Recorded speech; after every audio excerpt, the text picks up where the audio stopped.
Bonjour et bienvenue dans Magazine Plus, votre magazine d'information socio-politico-religieux, votre magazine des transformations. Pour ce numéro, je ne suis pas seul, je suis avec un invité qui n'est pas comme les autres. Il s'agit de Monsieur Grace Chitala, auteur d'un ouvrage Laveur des voitures ambitieuses, un ouvrage qui redonne les sourires à la jeunesse et souvent marginalisée. Bonjour Monsieur Grace. Bonjour madame. Vous allez bien? Oui, ça va. Présentez-vous brièvement pour des gens qui ne vous connaissent pas, à nos téléspectateurs. Je m'appelle Grace Chitala Ilunga. Je suis écrivain et c'est ça qui m'a même amené ici. Je suis également un philosophe parce que vous n'avez pas présenté ce titre. Je suis fonctionnaire de l'État. Je suis aussi conférencier en comportement organisationnel.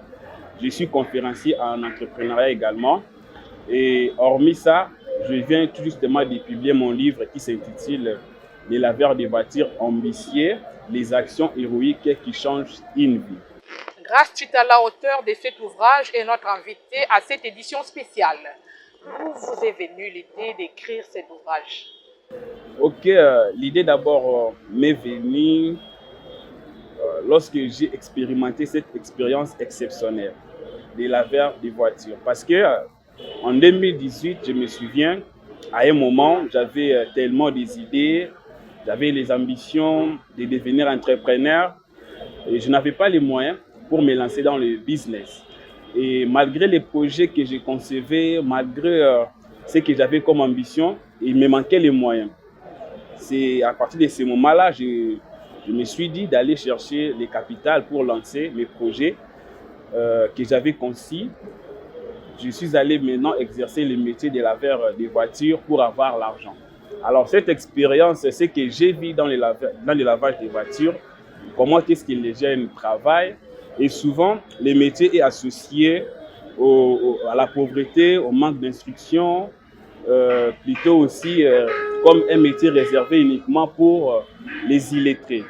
Alors c'est en fonction de tous ces imaginaires collectifs que j'ai trouvé bon. Comme moi-même, je viens d'exercer ce métier, de vouloir éclaircir les gens à travers ces livres, parler des réalités, parler de ce qui concerne effectivement ces métiers et les métiers informels en général. Alors l'idée d'écrire les livres est venue pour motiver et surtout encourager les jeunes aussi d'être constants par rapport à ce qu'ils envisagent de devenir et de rester fermes à leur intuition malgré les regards et les jugements des autres.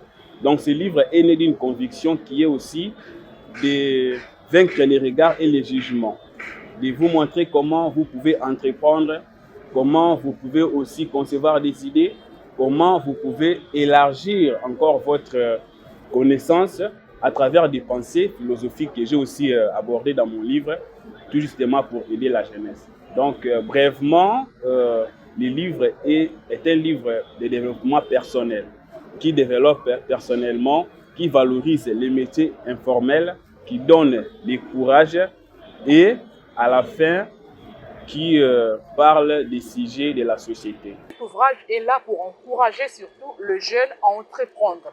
Et selon vous, qu'est-ce que le jeune peut faire pour transformer le petit métier en grandes opportunités? Il y a plusieurs choses à faire. Moi, je pense que la première chose à faire, c'est d'abord de valoriser ce qu'ils font. La valorisation, c'est la plus grande distinction dans chaque métier que nous faisons. Parce que souvent, lorsque vous exercez certains métiers ici chez nous au Congo, on vous qualifie directement d'un illettré, soit d'une personne qui n'a pas étudié. Alors, les réalités de notre continent, de notre pays, justifient autre chose.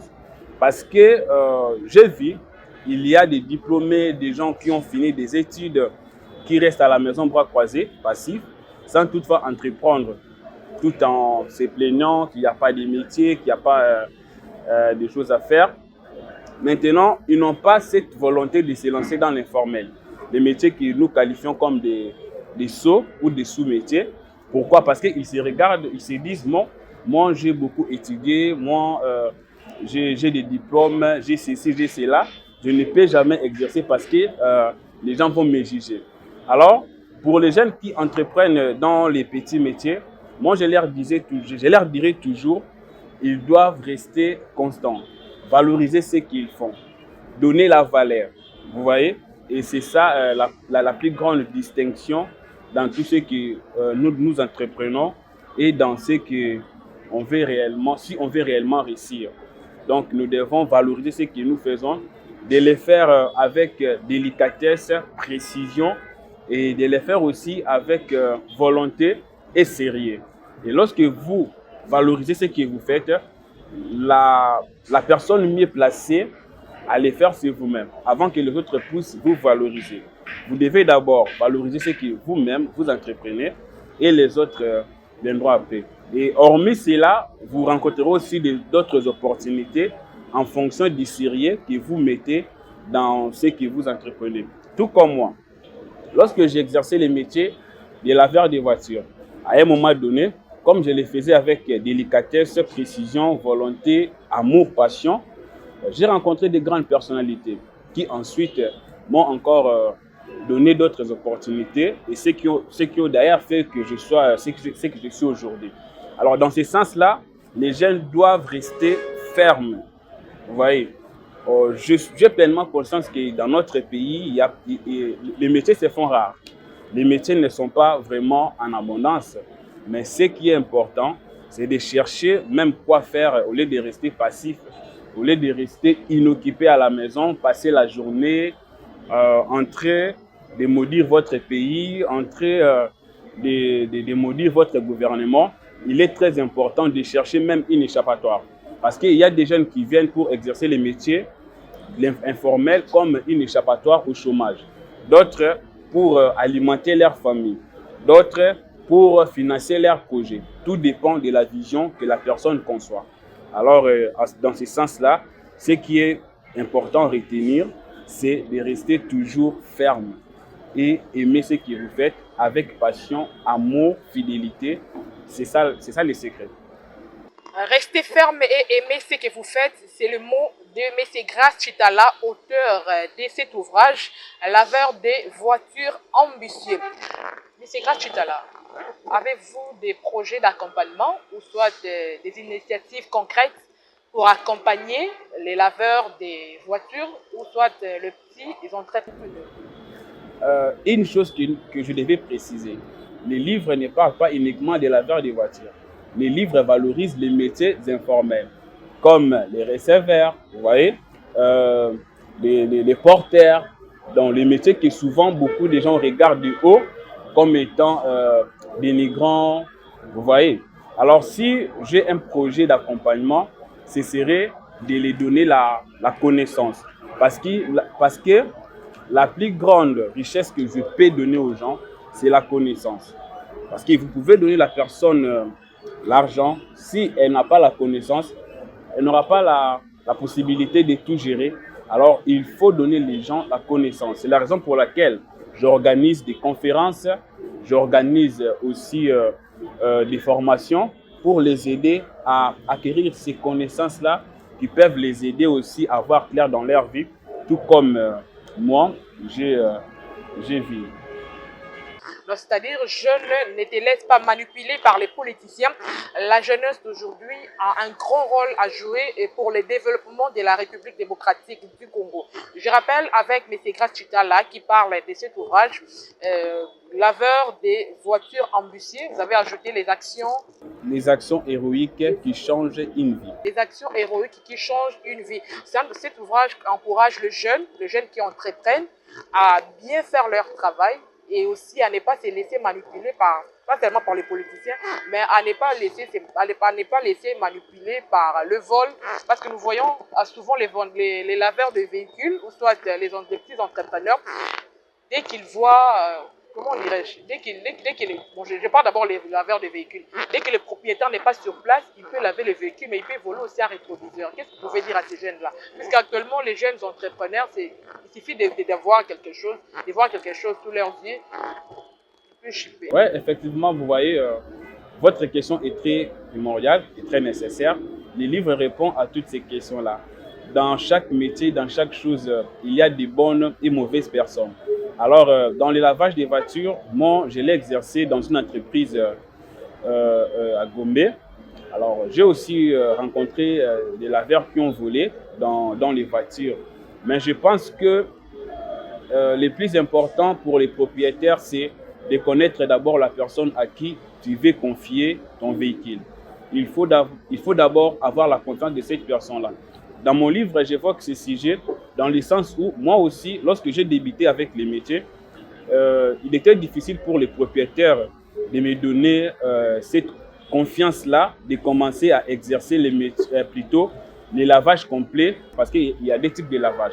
Il y a les lavages complets et les lavages incomplets, qui est lavé, premièrement, lavé à l'extérieur et intérieur du véhicule. Alors, si les propriétaires n'ont pas cette confiance-là en toi, il va te laisser uniquement de laver l'extérieur de son véhicule. Donc, vous voyez, alors dans ce sens-là, il faut qu'ils puissent connaître en profondeur les laveurs qu'ils veulent léguer leur voiture, plutôt donner leur voiture. Parce qu'au cas contraire, vous rencontrerez des voleurs qui vont vous faire déjouer. Dans ce sens-là, je dirais, les propriétaires doivent toujours être vigilants. Ce n'est pas tout le monde qu'on peut donner la confiance. Ou soit pour donner la confiance, vous devez connaître la personne en question. Bien que la confiance, si elle est perdue, c'est tellement difficile de la renouveler. Donc, les propriétaires doivent être constants seulement. Laveur des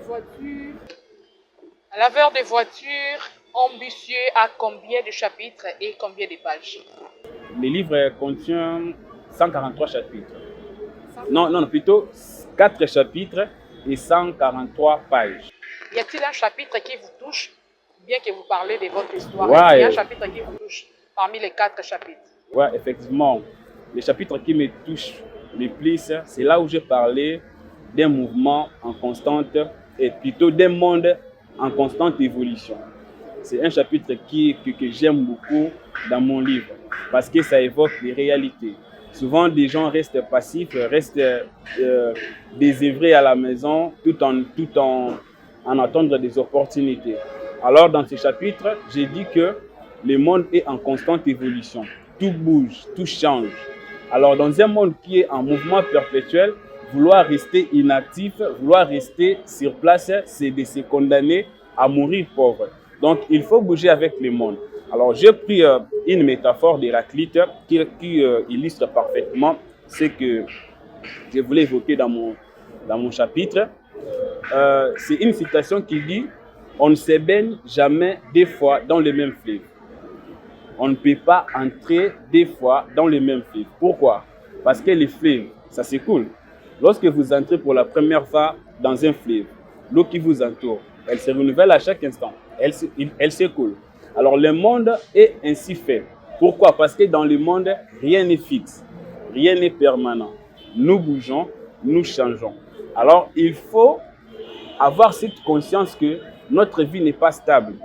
Notre âge avance. Alors si vous restez passif, si vous restez inactif à la maison, en train d'insulter, en train de maudire votre pays, tandis que ceux qui bougent dans un monde en constante évolution, et voient leur vie changer. Alors dans ce sens-là, c'est un chapitre qui motive, qui vous montre que vous n'êtes pas fixe. Même notre corps témoigne de ces mouvements, qui est, vous voyez, nous évoluons à chaque instant. Si vous prenez ma photo il y a 5 ans, je ne suis plus le même. J'ai changé, j'ai métamorphosé. Alors dans ce sens-là, il faut comprendre que nous devons bouger avec le monde. Nous devons s'adapter avec le monde. Nous devons s'adapter avec les mouvements. Parce que le monde, il ne nous attend pas. Le temps ne nous attend pas. Donc, dans ce sens-là, c'est un chapitre que je parle avec passion et volonté. Parce que je sais que dans mon livre, le chapitre qui va changer des vies, c'est ce chapitre-là. Comment plutôt les gens peuvent en procurer de cet ouvrage? Pour ceux qui sont à Kinshasa, nous sommes à l'Imité 11e rue, avenue Boubouzo, numéro 85. C'est là où les gens peuvent acheter. Pour ceux qui, à l'intérieur ou extérieur de notre pays, doivent